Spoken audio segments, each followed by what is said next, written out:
इस गंभीर विषय पर बोलने का मौका दिया।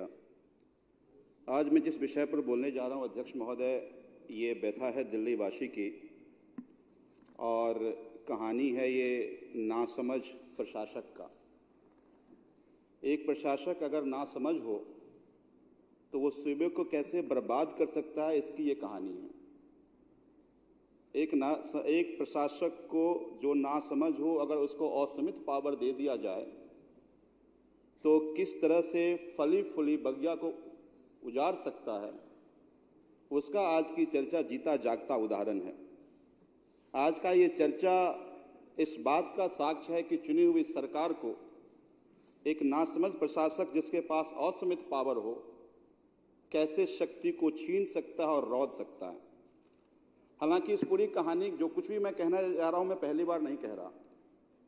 इस कहानी के शिल्पकार इसी सदन में माननीय मंत्री सौरभ भारद्वाज जी हैं, जो बैठे हुए हैं। उन्होंने एक एक बात को प्रेस के जरिए दिल्ली की जनता के सामने रखा, सभी एजेंसीज के सामने रखा और माननीय सुप्रीम कोर्ट के सामने भी रखा। एक नासमझ प्रशासक को अगर असीमित पावर दे दिया जाए तो उसका ये आतंक क्या हो सकता है, आज की चर्चा ये उदाहरण है। और ये कहानी शुरू होती है, जो अभी विनय भाई ने कहा, सतबरी के जंगल से। सतबरी का जंगल जो इको सेंसिटिव एरिया माना गया, उस जंगल को कैसे उजाड़ा गया, लोगों के सेहत हानि उसका उदाहरण है। अध्यक्ष महोदय, अभी कुछ विस्तार से कुछ डेटा हमारे माननीय सदस्य साथी, जिनको मैं शुभकामनाएं देता हूं, अभी जल बोर्ड के उपाध्यक्ष बने हैं, बड़ी विस्तार से उन्होंने इस बात को रखा कि किस तरह से कैसे सतबरी के जंगल को उजाड़ा गया। माननीय एलजी साहब सतबरी के जंगल का दौरा करते हैं। माननीय एलजी किसी जंगल का दौरा करें और इको सेंसिटिव एरिया है तो उम्मीद ये थी कि जंगल और हरा भरा होगा, जंगल और सुंदर होगा और बढ़ेगा, जिसकी कोशिश दिल्ली सरकार की है। अरविंद केजरीवाल जी की सरकार पिछले 10 साल में 3 करोड़ से ज्यादा पेड़ लगाए हैं। डेटा ये कहता है कि हमारा ग्रीनरी एरिया 3% बढ़ा है। तो ये उम्मीद थी लोगों की, जब एलजी साहब सतबरी के जंगल में गए हैं तो ये ग्रीनरी का एरिया और बढ़ेगा और सुंदर होगा। लेकिन कहानी बिल्कुल उल्टी हुई कि 3 फरवरी को एलजी साहब जाते हैं और 12, 13 फरवरी, 14 फरवरी से वो जंगल उजाड़ने की कहानी शुरू होती है। आंकड़ा यह कह रहा है कि लगभग 1100 पेड़ काटे गए और ये 1100 पेड़ उस एरिया का था जो रिज पे है। रिज पे सभी पेड़ काटे गए और डीडीए का एक भी अधिकारी ये मानने के लिए तैयार नहीं है, कहने के लिए तैयार नहीं है कि ये पेड़ एलजी साहब के आदेश से, डीडीए के लोगों के आदेश के बाद ये पेड़ काटे गए। डीडीए ने कोर्ट को यहां तक गुमराह कर दिया कि ये जो मेल लिखा गया है, ये मेल कंप्यूटर को हैक करके किया गया। डीडीए के अधिकारियों ने मेल नहीं किया। ये डर और ये खौफ क्या दर्शाता है? ये डर, ये खौफ ये दर्शाता है कि एक नासमझ प्रशासक को असीमित पावर है तो वो किसी भी अधिकारी को बर्बाद कर सकता है। अधिकारी अपनी नौकरी बचाने के लिए सुप्रीम कोर्ट तक में जाकर झूठ बोला। हैरत और हास्यास्पद तो बात यह है अध्यक्ष महोदय कि सुप्रीम कोर्ट ने दिल्ली सरकार से पूछा, क्योंकि वन विभाग दिल्ली सरकार के पास आता है, क्या वन विभाग का परमिशन लिया गया? और दिल्ली सरकार को एफिडेविट डालने के लिए सुप्रीम कोर्ट ने कहा सुप्रीम कोर्ट के कहने के बाद माननीय हमारे पर्यावरण मंत्री गोपाल राय जी ने सभी अधिकारियों की मीटिंग बुलाई। उस मीटिंग में एनवायरमेंट के सेक्रेटरी,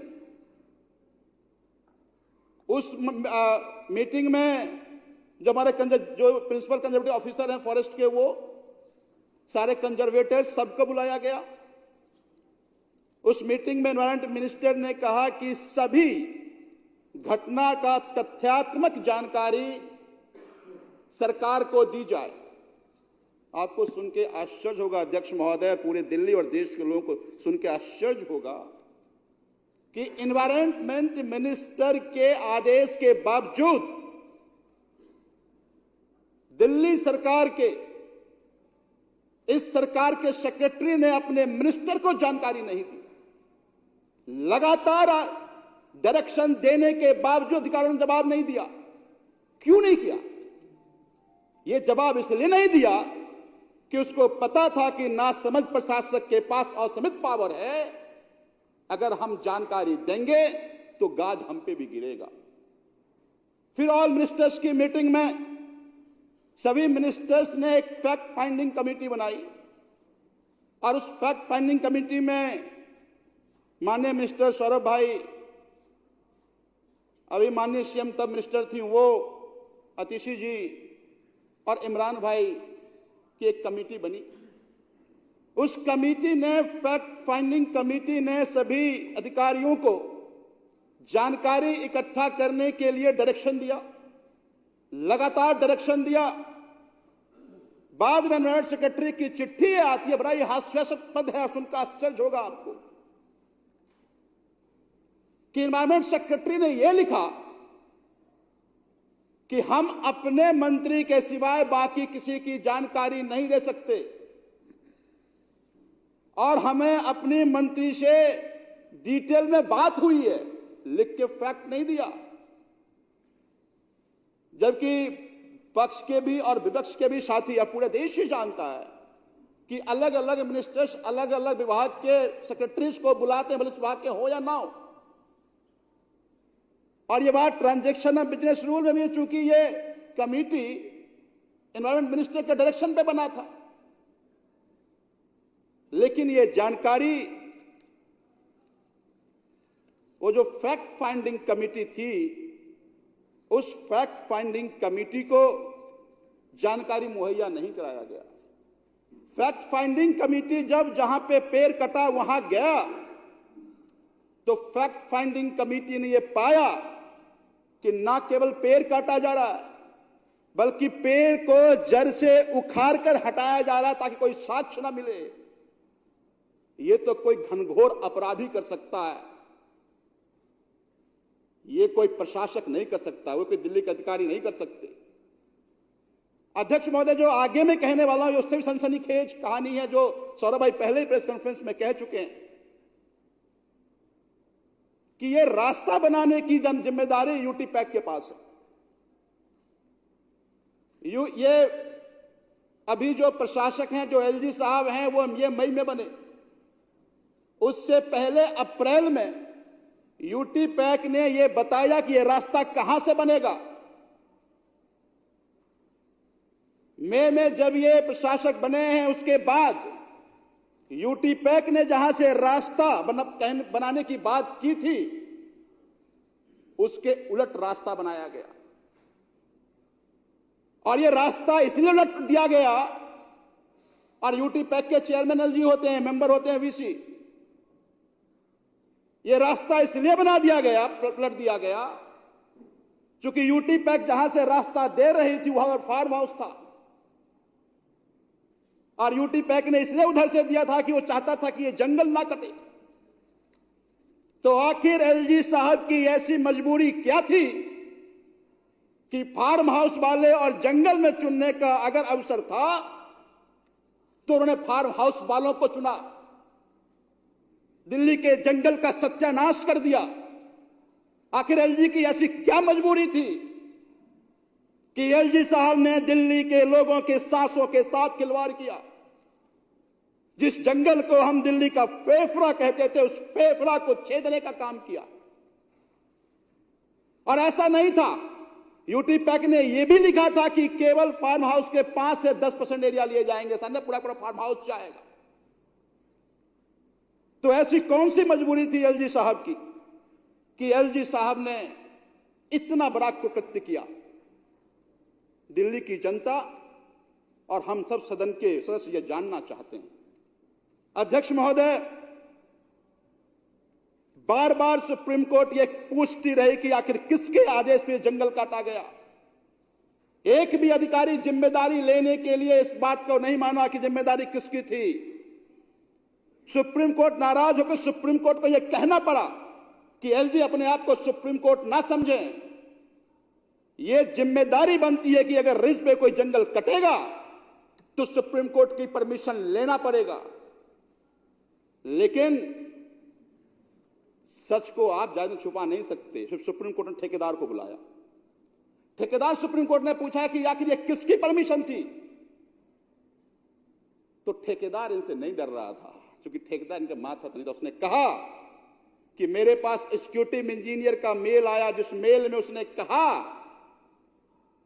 कि हमने ये जंगल, एग्जीक्यूटिव इंजीनियर के मेल के बाद इस मेल में यह लिखा था कि ऑनरेबल एलजी दौरा किए थे और वहां पे उसने मौखिक आदेश उन्होंने दिया था और उस मौखिक आदेश के कारण हमने इस जंगल को काटा।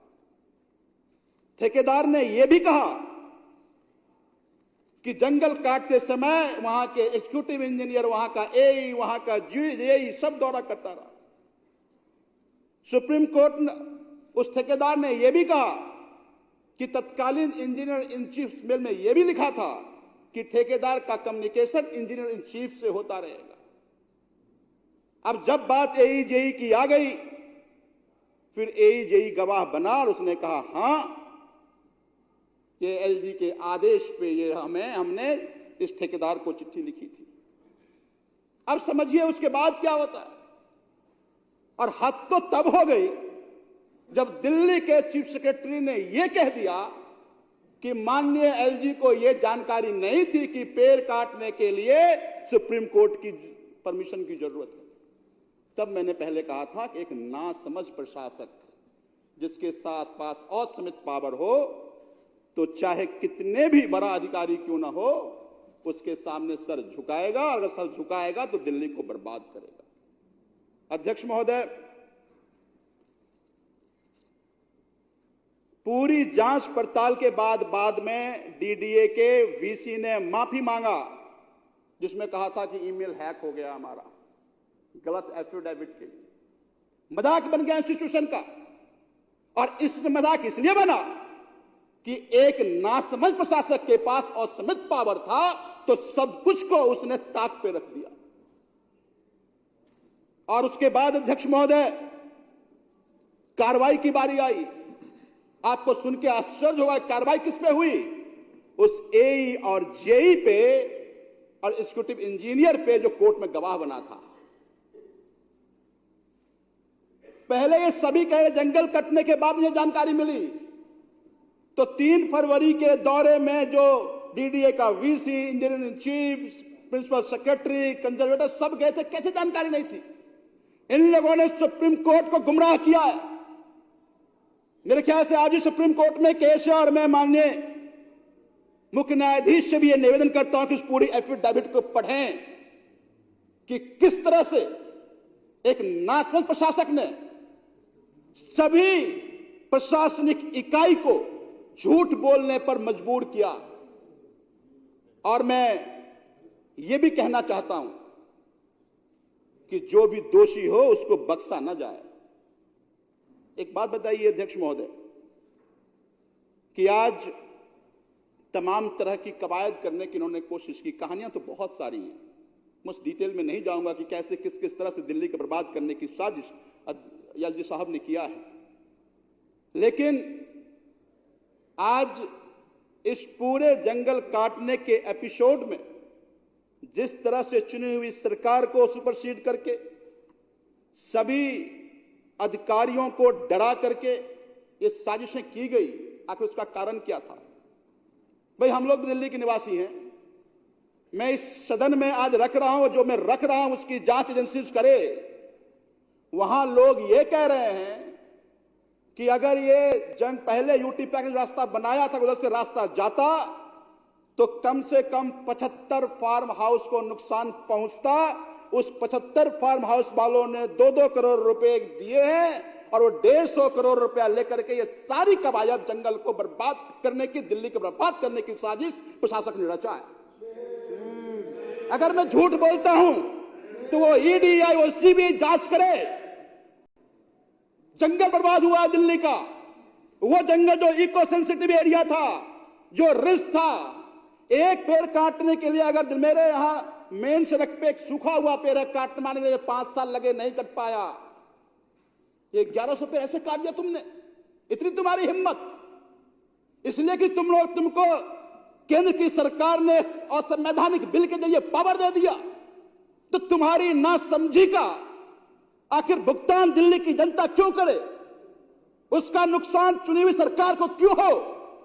तो अगर थोड़ी सी भी शर्मो हया है बीजेपी में, तो मैं आज सदन से बीजेपी के सभी नेताओं से, खासकर प्रधानमंत्री से मांग करना चाहता हूं कि ऐसे नासमझ प्रशासक को तुरंत इस्तीफा दिलाए ताकि दिल्ली की जनता का भला हो। बस इतनी मेरी मांग है। अध्यक्ष महोदय, बहुत बहुत धन्यवाद कि आपने इस गंभीर मुद्दे चर्चा करने का मौका दिया।